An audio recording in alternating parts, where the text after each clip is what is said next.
Yeah, I think that that's another really exciting part of it for me was that we have all these great stories from our students, which are, as Matt said, they're so diverse and they're coming from so many different backgrounds. But the other side of it is that we have these organizations that we've been able to help grow.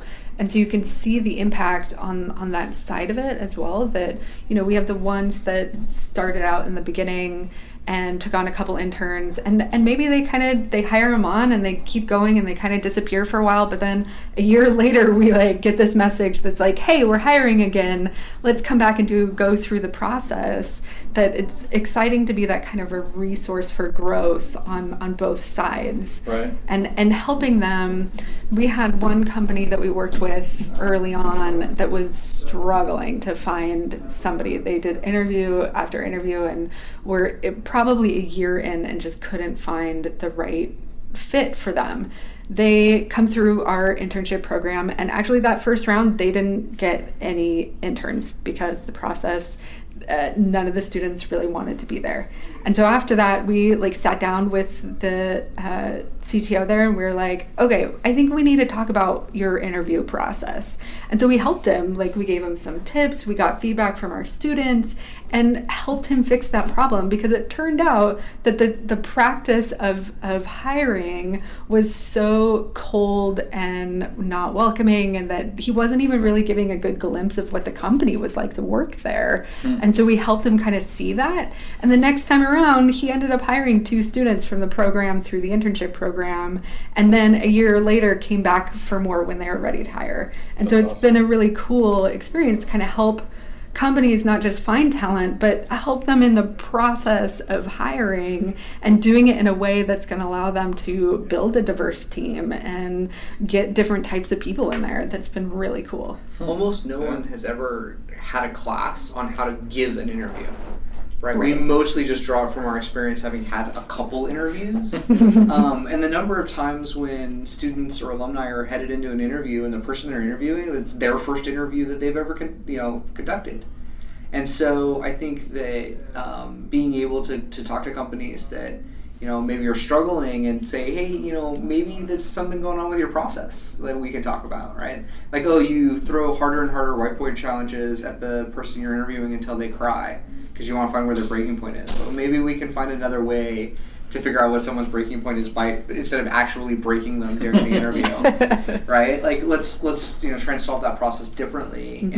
And so that's been really a cool side part of the thing, it's sort of outside of the scope of the in the classroom piece, but really an important part of building those partnerships. Well, it's helping our eventual goal of helping to shape the community at large. That if we're training people that are from different backgrounds and are a really diverse group and used to working in this very collaborative and inclusive space, if they're then going into these interviews where the people there don't know how to interview for that kind of job, then that's a plug in the funnel that isn't going to allow us to really grow the communities. So I think that what we've seen is that we have to help companies in that area in order for our students to be successful.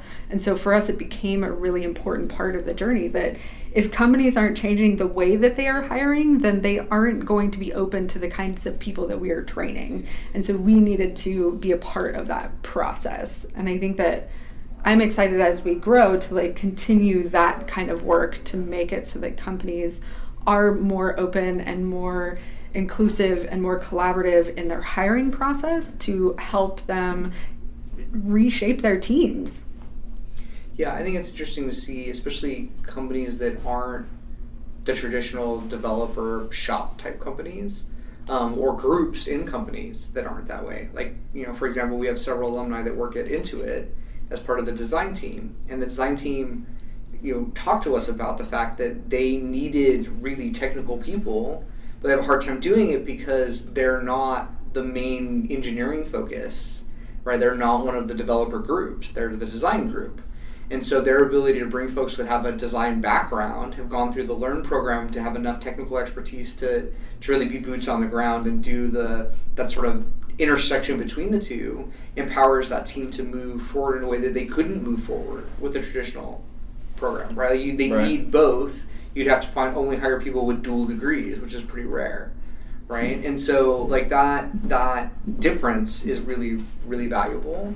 And it's cool to see, a group that has struggled with that hiring, like suddenly kind of unlock this new market.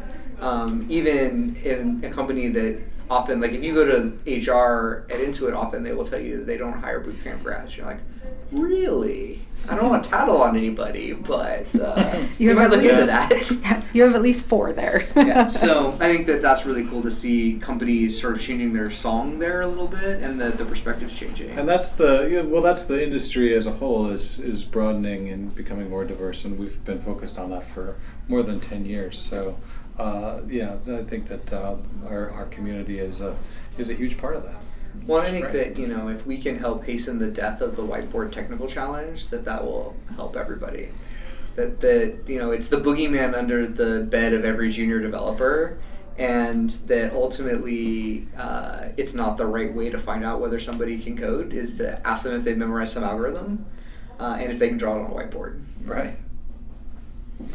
One of it, before we, I don't know if we're headed in a different direction before we move away of our internship partners, one of the things that I thought of when we were talking that I'm really happy to see is that first company where you and I met is an internship partner now of Learn, and they've got 2 of our alumni working there. So to be still contributing to their success and their growth is pretty exciting to me. You just say that because you have stock.